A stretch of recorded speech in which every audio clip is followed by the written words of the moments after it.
Boa noite a todos, turma da FATEF Polo Laranjal.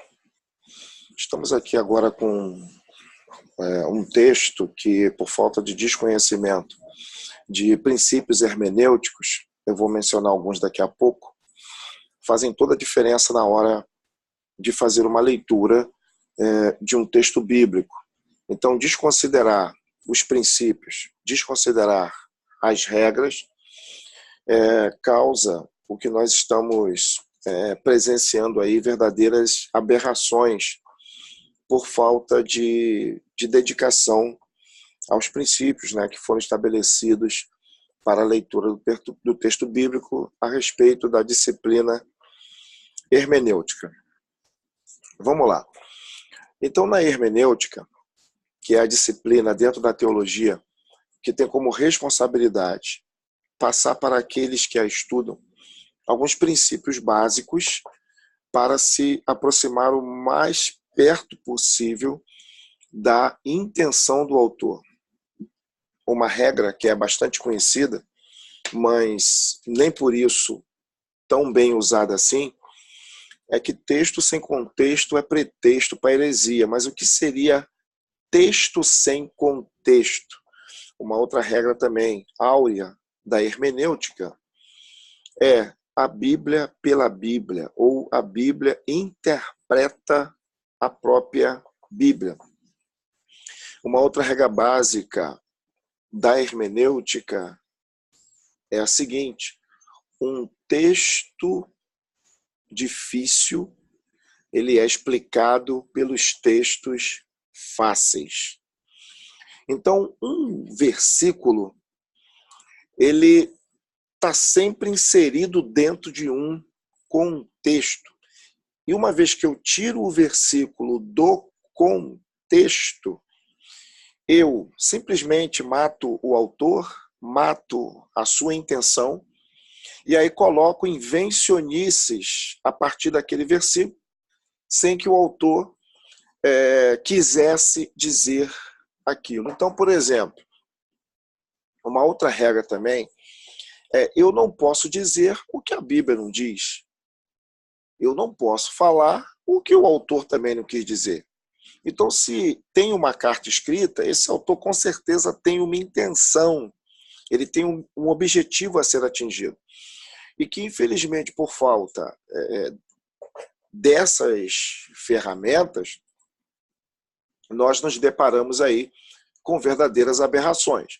E eu tenho essa leitura aqui como uma dessas aberrações. Vejamos simplesmente, vamos pegar simplesmente o texto isolado, fora de contexto, sem nos preocuparmos com qualquer um desses princípios, e vamos analisar somente esses dois textos aqui. Diz assim: como caístes desde o céu, ó estrela da manhã, filha da alva, como foste cortado por terra, tu que debilitavas as nações. E tu dizias no teu coração: eu subirei ao céu. Acima das estrelas de Deus exaltarei o meu trono. E no monte da congregação me assentarei, aos lados do norte. Então veja, se eu, após ter feito a leitura, que já é um erro, sem antes se preocupar aonde começa, esse texto faz parte de que contexto, quem escreveu, para quem escreveu, qual o objetivo. Se eu não tiver essa preocupação, irmão, podem ter certeza, a possibilidade de erro é quase 100%. Então a primeira preocupação que eu tenho que ter é a seguinte: Marcelo, onde começa? Onde começa essa história? Quem escreveu? Todo mundo sabe. Isaías. Nós já abordamos Ezequiel, estamos agora abordando Isaías 14. Então vocês podem ver inicialmente que aqui no início do capítulo 14 tem essas marcas, esses nomes que quando foi feita o início da divisão, a Bíblia antigamente não era dividida nem em capítulos e nem versículos, era uma coisa só. Então, para facilitar, para que o leitor identificasse onde começa e onde termina determinado assunto, se colocou esses nomezinhos aqui. Então, está querendo dizer que o capítulo 14 de Isaías está falando aqui do livramento de Israel. Tá certo? Vem aqui no 3. Então, se eu for subir aqui, ó, o 4, tá vendo? Então, se eu avançar mais um pouquinho, eu estou no verso 14, eu vou para o 13. O 13 já está nos mencionando a nós aqui, ó, que a partir do verso 1 do capítulo 13, está iniciando a fala destinada à Babilônia. Peso de Babilônia, que viu Isaías, filho de Amós. Alçai uma bandeira sobre o monte elevado, levantai a voz para eles, acenai-lhes com a mão, para que entrem pelas portas dos nobres. Então está falando para quem? Babilônia. Então ele vai falar a Bíblia toda? Não. Então nós temos que começar a ler com calma e identificar alguma marca que delimite o texto. E o nome dado a essa delimitação é chamado de perícope. Então percebam, verso 13, ó. 13. Por enquanto nós não estamos vendo nenhuma marca. Olha, o verso 19, ó. E a Babilônia, o ornamento dos reinos, a glória e a soberba dos caldeus, que é uma outra referência também aos babilônios, será como Sodoma e Gomorra, quando Deus as transtornou. Então nós vamos continuar a leitura. E aí acaba aqui no versículo de número 22. Então, a partir do versículo 20, do capítulo 14, verso 1, ele está falando do livramento de Israel. Começa, ele vem, subirei. Continua aqui, ó. E aí termina no versículo de número 23. Termina aqui, ó, no versículo de número 23. Termina o assunto aqui, o bate-papo a respeito do livramento de Israel. Agora, deixa eu pegar aqui para apagar, só para se entender. Vamos continuar nossa...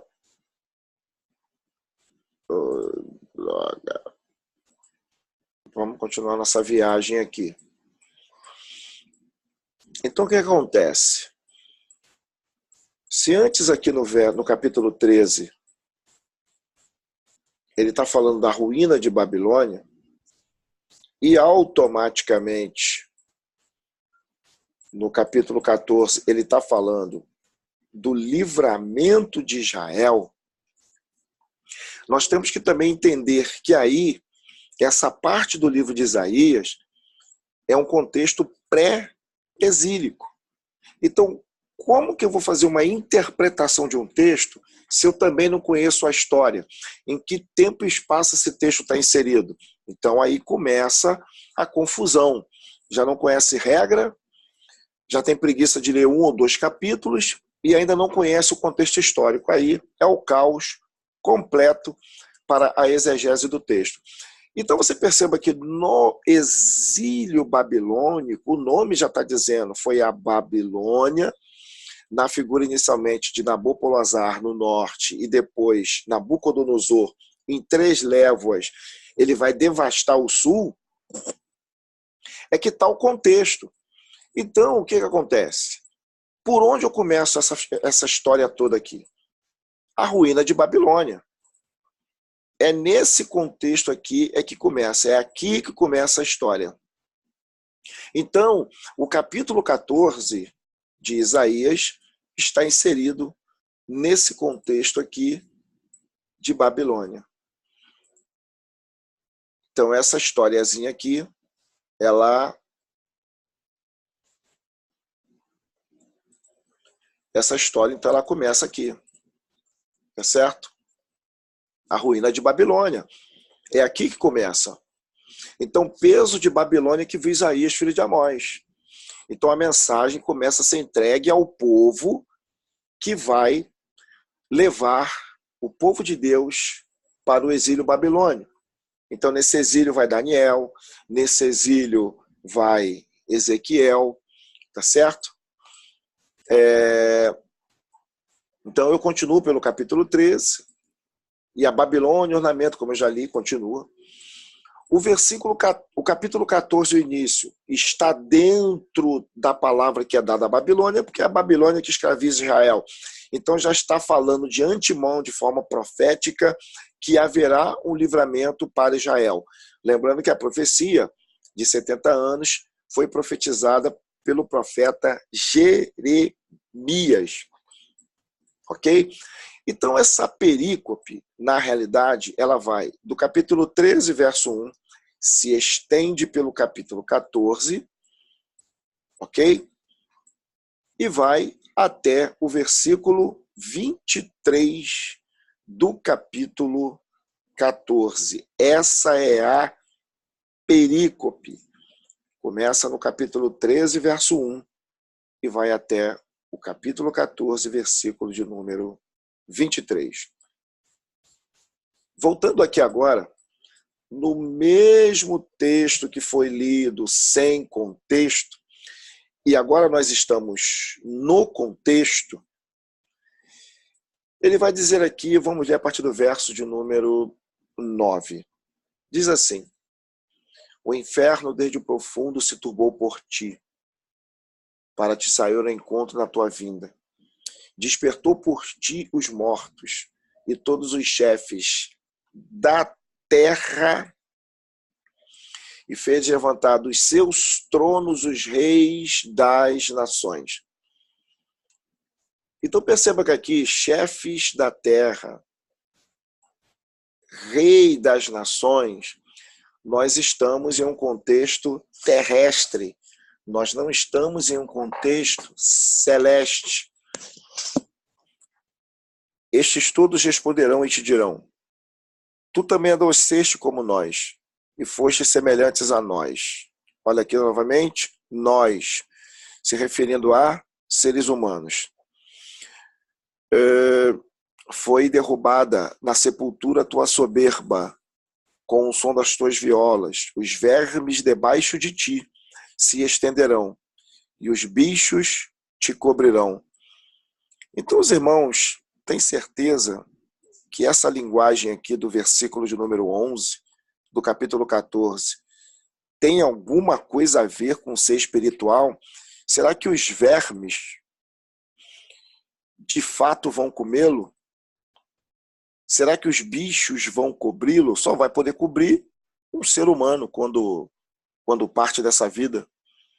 Só vai poder cobrir o ser humano que vai para debaixo da terra, e não um ser espiritual, como muitos acreditam.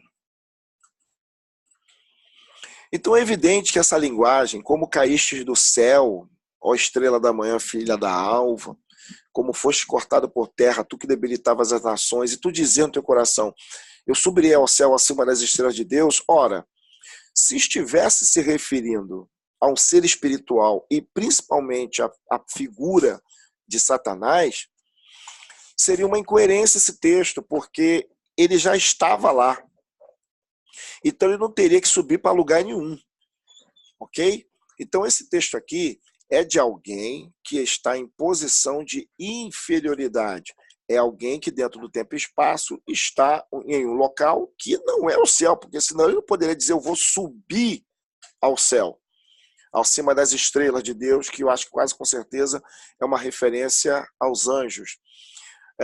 Subirei sobre as alturas das nuvens e serei semelhante ao Altíssimo. Engraçado que no texto de Ezequiel existe essa mesma sensação de um outro rei, o rei de Tiro, lá a partir do capítulo de número 28. E nós sabemos que hoje, quantos seres humanos, quantas pessoas que chegam a patamares elevadíssimos, elas acham que são deuses, elas acham que têm ou desculpa, elas acham que tem trono.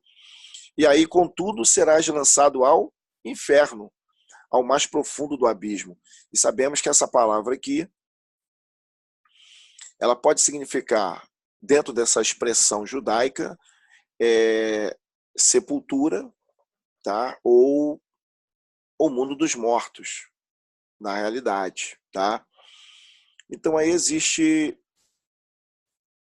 uma questão. E a outra problemática, e aí o cristianismo ele erra muito, é eu pegar textos veterotestamentários e querer aplicar nesses textos conceitos cristãos. Então isso vai ferir algumas regras de exegese. Continuando aqui no verso 16. Os que te virem te contemplarão, considerar-te-ão e dirão: é este o homem? Ora, em que parte da Bíblia Satanás é tratado como homem? Se é que o texto está falando de Satanás. Então é este o homem? Ora, o texto está falando para um ser humano.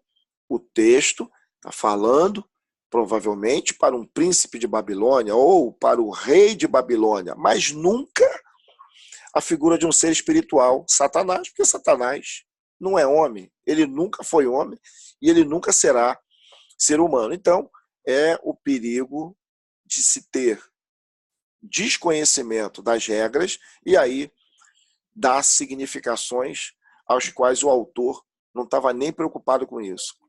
Continuando,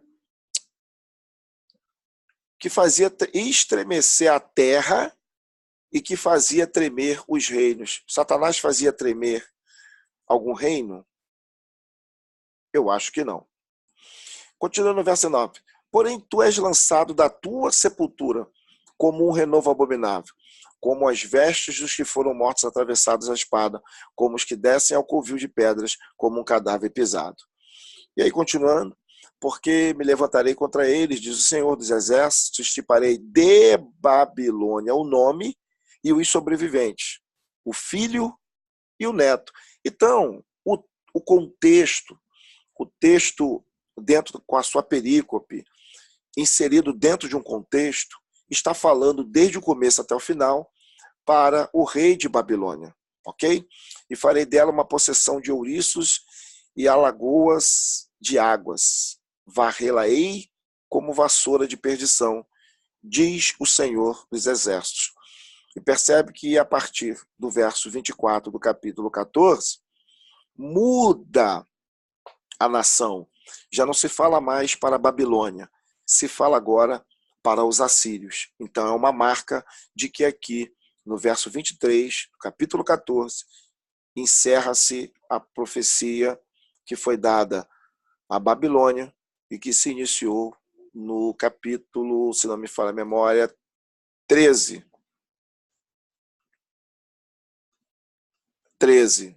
desse livro. Então, evidentemente que esse texto aqui, quando colocado dentro do seu contexto, não tem relação nenhuma com o ser espiritual que caiu.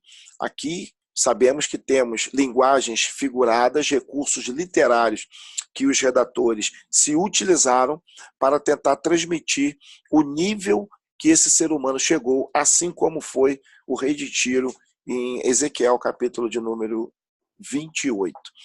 Então, estamos encerrando aqui e que Deus possa te abençoar desde agora para tudo sempre.